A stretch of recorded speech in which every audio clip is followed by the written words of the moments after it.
Hello everyone, welcome to the video on NIPER Crash Course MCQ series part 2.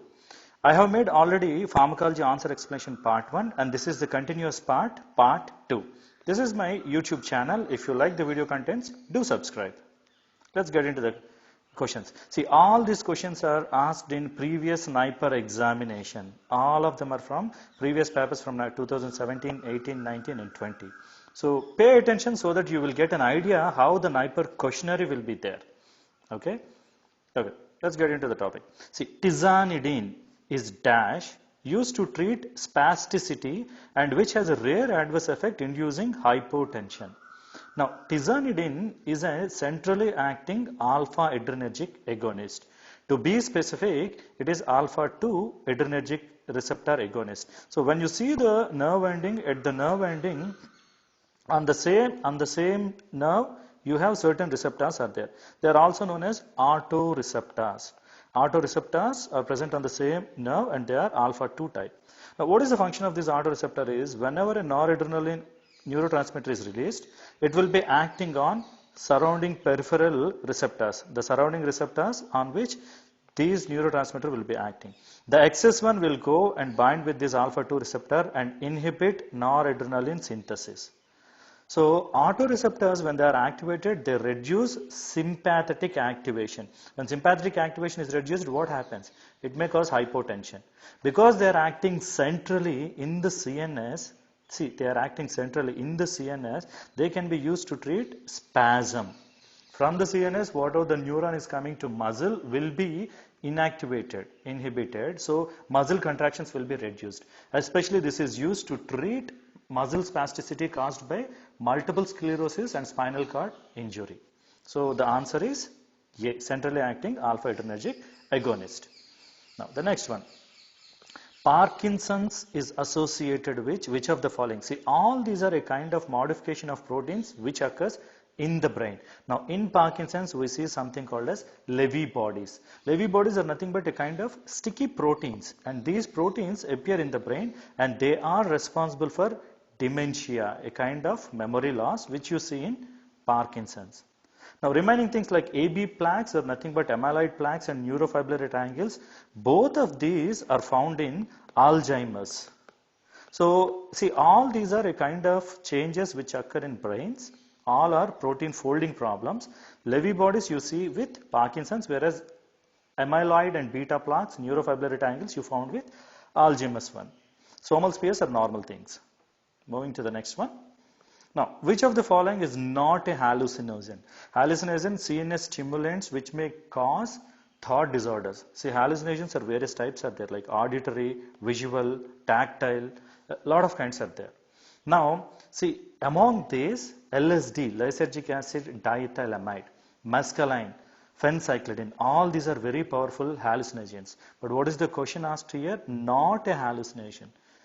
Methylphenidate is not a hallucination. In fact, it is a CNS stimulant which is used to treat attention deficit hyperactivity disorder. Most of the young boys will have this. They will have difficulty in focusing, controlling their actions and they can't remain still. You see most of the young boys in India with this kind of thing, attention deficit hyperactivity disorder, and to treat that methylphenidate is used. Usually Western country people will be using this kind of drugs. In India, parents will take care of it. Coming to the next one, exenatide. What is exenatide? Exenatide is a GLP agonist, a glucagon-like peptide agonist. They are also known as incretin mimetics. See, incretins will increase the insulin secretion. So when you use that mimetic, insulin secretion is increased and it can be used to treat diabetes. Diabetes can be treated. Now, one more important thing with this one, see, to treat diabetes, we have insulin preparations are there and the other one are oral hypoglycemics. That means orally taken drug which will reduce glucose levels in the blood, right? But GLP agonists are also given subcutaneously. So they are not insulins, they are not oral hypoglycemics. Why? You are not taking it orally, they are taken subcutaneously. So these are called as incretin mimetics. Moving to the next one. Now, which of the following prostaglandin analog is used to treat glaucoma? All of them are prostaglandin analogs, but every drug has got a specific use. Like alprostadil is used to treat erectile dysfunction. It has got more potency than sildenafil citrate, so it is used to treat erectile dysfunction. Now, latanoprost is the one which is used to treat glaucoma. What is glaucoma? When increased intraocular pressure is there, that may cause retinal damage. To reduce that pressure, latanoprost is used. The remaining two, carboplast and rhinoplast, both of them are uterine contractions. They will cause uterine contractions. So what do? They induce labor, or they also used to expulse the placenta. They are also used to cause the expulsion of placenta too.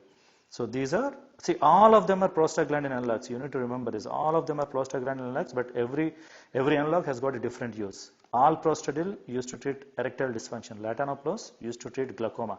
These two are uterine contractants. Now, moving to the next one. See, which medication may result in disulfiram-like reaction when taken with alcohol? The option is metronidazole. But you need to understand what is this disulfiram. Disulfiram is an anti-abuse drug. Anti-abuse means it is usually used to control alcoholism. Now, how does it control alcohol? See, the normal alcohol which people usually consume is ethanol. Now, ethanol, when it gets into the body, it is converted to acetaldehyde. Now, acetaldehyde again is converted to acetate or acetic acid. This acetate goes out of the body. Now, every step is carried by a specific enzyme. Like ethanol to acetaldehyde is by alcohol dehydrogenase. Whereas acetaldehyde to acetate, it is aldehyde dehydrogenase. Now, this enzyme aldehyde dehydrogenase is inhibited by disulfiram. What happens if this enzyme is inhibited? This acetate conversion is inhibited, and in the body acetaldehyde levels are increased. What happens with this? This causes severe nausea, emesis, giddiness, and everything. You know, when people drink too much of alcohol, they will get an effect called as hangover. What happens in hangover? When too much of alcohol is there, the conversion till here is reduced, and remaining acetaldehyde is what causes a hangover effect. So too much of alcohol, hangover, or when people use disulfiram, which is an anti-abuse one, it inhibits this step, acetaldehyde levels are increased, that causes severe nausea and emesis. So this kind of reaction is seen when metronidazole is taken along with alcohol. So remember this. Moving to the next one. Now, abciximab, antiplatelet agent, it acts against what? See, abciximab is specifically acts against glycoprotein 2b by 3a. Let us understand this. See, any drug which ends with MAB indicates monoclonal antibody. Monoclonal antibody are very specific towards a particular protein. That's why they are known as monoclonal antibody. They are created by hybridoma technology, expensive drugs. What is this glycoprotein 2b by 3a? It is a kind of glycoprotein receptor which will binds with fibrin and von Willebrand factor. Let me explain this. Imagine this one is a platelet. On the surface of this platelet, you have this receptor is there. So all the platelets will be having this kind of receptors. Now, the significance of this receptor is, to this receptor fibrin binds, and it binds with other platelets. So wherever you see, all these platelets will be having this particular receptors, and to which this fibrin binds. When fibrin binds with all of them, you will get a platelet plug. So this is very important for platelet aggregation, and that is inhibited by abciximab. So the answer is glycoprotein 2b by 3a. Moving to the next one. Now, gemfibrozil should be discontinued if a patient complains of. Let us understand, see, gemfibrozil has got a major side effect known as rhabdomyolama, rhabdomyolysis in fact. Now see, lysis means breakdown, myo means muscle, rhabdo means striated. Most of the time the skeletal muscle breakdown occurs with gemfibrozil. So when people complain about muscle pain, it has to be immediately stopped because it is indicating it is causing this kind of side effect. Not only this, statins, you know, excuse me, atorvastatin, pravastatin, simvastatin kind of drugs, they do have this kind of side effect. So combination of gemfibrozil and rhabdomyolysis, gemfibrozil and statin will potentiate this rhabdomyolysis. Now you need to understand technically, statins, what do? They reduce lipid amounts in the body. When too much lipid amounts is reduced, body will use fuel molecules as carbohydrates and lipids. Now, if you are knocking out these lipids, what happens? Body will be relying on carbohydrates, which may not be enough to supply enough energy. Then what is the other so body looks for? It is protein. So protein breakdown may occur, and that is what is causing rhabdomyolysis. See, when people go to gym, they do too much of exercise and they need to supplement with high amount of proteins. If they are not taking it, their own muscle will break down, myolysis. So these are all the consequences. Moving to the next one. Identify a uterine relaxant. This is very interesting and important. See, magnesium sulfate is a very popular uterine relaxant. Remaining all, dinoprost, oxytocin, ergotamine are uterine contractants. You know, this is called as uterine relaxant, which is also known as tocolytic. The reason why it is called as tocolytic is the drugs that will prevent premature labor are known as tocolytics.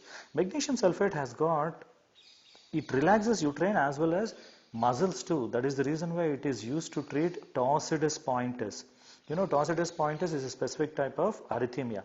Not only this, it is also used to treat eclampsia. A convulsion, a first time convulsion is known as eclampsia. So all of them are because of excessive amounts of calcium levels, and that could be treated by magnesium sulfate. Now moving to the next one. Vancomycin is associated with, see, vancomycin, when vancomycin is taken, especially with infusion, it releases histamine. When histamine is released, you will observe a triple response, rubor, choler, dolor. Vasodilation, that results in redness. So when this redness is there, people appear red in color, and that is what is called as red man syndrome. And gray baby syndrome is because of chloramphenicol. Now the problem with chloramphenicol is it causes blood dyscrasiasis. That means blood formation problem will be there because it affects mitochondrial protein synthesis. So when the red blood cell formation is reduced, especially children appear gray in color, hence it is known as gray baby syndrome. Fanconi syndrome, people will get it when they take expired tetracyclines. This will cause renal damage, and the nephron damage will be there, and that is what is called as Fanconi syndrome. Now Sjogren syndrome is an autoimmune disorder. Autoimmune disorder. In this autoimmune disorder, what happens is, especially salivary and lacrimal glands are affected. So tears and saliva will not be there. If saliva is not there, the condition is known as xerostomia. Stomia means oral cavity, zero means no water. If lacrimal tears are not there, it is called as xerophthalmia. You know, vitamin A deficiency will cause xerophthalmia. Xerophthalmia means dryness of eye. Xerostomia means dryness of mouth. So this is there in Sjogren syndrome, and to treat this, pilocarpine is used. What is pilocarpine? Cholinergic agonist. It increases salivation and lacrimation. One more funny thing, Sjogren syndrome especially occurs with young women. When young women get this Sjogren syndrome, what happens? They cannot cry. A funny thing, they can never cry when they have this syndrome. Okay, moving to the next one. Camptothecins inhibit topoisomerase 1, which is used to treat cancer. Whereas epipodophyllitoxins like topotecan, irinotecan, they will inhibit topoisomerase 2. Both of them are used to used as antineoplastic agents. Now, which of the following can cause visual damage? Now see, chloroquine, QINE. Now this chloroquine has got this problem. Remember, this is a dangerous one because it causes something called as toxic retinopathy, and this is irreversible. That means it will cause irreversible eye damage.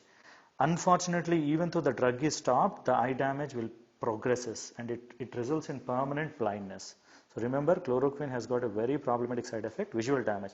Other things are synchronism. See, all Syncona alkaloids will have a common adverse effect called as synchronism, like tinnitus, vertigo, kind of things will be there, like quinine, Syncona, all of them. But the very problematic one is toxic retinopathy. Moving to the next one. Which of the following is a cytokine inhibitor used as anti-inflammatory agent? Now see, cytokine inhibitor is abatacept. See, the prominent cytokines immune response is because of cytokine release, and that is inhibited by abatacept, and this drug is popularly used to treat rheumatoid arthritis. Rest of all drugs are NSAIDs, non-steroidal anti-inflammatory drugs. But abatacept is a cytokine inhibitor which is popularly used to treat rheumatoid arthritis. Now, moving to the next one. Now, remdesivir, nowadays this drug is very popular because of COVID. It interferes with viral enzyme. It interferes with RNA-dependent RNA polymerase. Let me explain about this one. Remdesivir is a kind of prodrug. When it is converted to active form, the active form is a kind of nucleoside analog. So what happens is virus, especially, see, this kind of viruses are known as RNA viruses, like hepatitis and COVID viruses are RNA viruses. They make another RNA copy with the help of RNA polymerase. So they will be taking nucleosides and attaching to make RNA. When this drug mimics the nucleoside structure, it goes there, binds with the enzyme and inhibits the function of enzyme. That enzyme is known as RNA dependent RNA polymerase. It was used to treat hepatitis, and of late it is claimed to treat COVID, but unfortunately the latest studies proved it is of no use. Remdesivir, nowadays ivermectin, remdesivir, convalescent plasma therapy are not supposed to treat COVID. Remember this. Now, P2Y12 is a chemoreceptor ADP. What it does? It mediates platelet aggregation. Previously, we have seen GP2B by 3A and this P2Y12. All these receptors are present on platelets, which will mediate platelet aggregation. Now, moving to the next one. Now, the drug of choice for torsades pointis, we have already seen it. It is magnesium sulfate. Remember, sotalide, ibutylide, disopyramidate, all of them are antiarrhythmic. No doubt they are used to treat arrhythmia. But torsades pointis is a special condition, and this is treated by magnesium sulfate. Which of the following drug reduces LDL cholesterol by inhibiting an intestinal transport protein? And this is ezetimibe. See, again, ezetimibe is an intestinal transport. Ezetimibe will inhibit an intestinal transport protein, and that protein absorbs cholesterol. So the dietary cholesterol will not be reabsorbed when people take this drug, but it will have severe GI side effects. The other thing, atorvastatin is a statin which inhibits cholesterol formation. Cholestyramine is a resin which inhibits bile pigment so that the cholesterol levels will goes down. Gemfibrozil fibrates, we have seen about this. Gemfibrozil, the important thing is it will cause rhabdomyolysis. Going to the next one. Now, hand and foot syndrome is not caused by. Let us understand what do you mean by hand and foot syndrome. See, some of the anti-cancer drugs has got this side effect called as hand and foot syndrome. Now, in this, what happens is there is an excessive redness is seen in hands and soles of feet.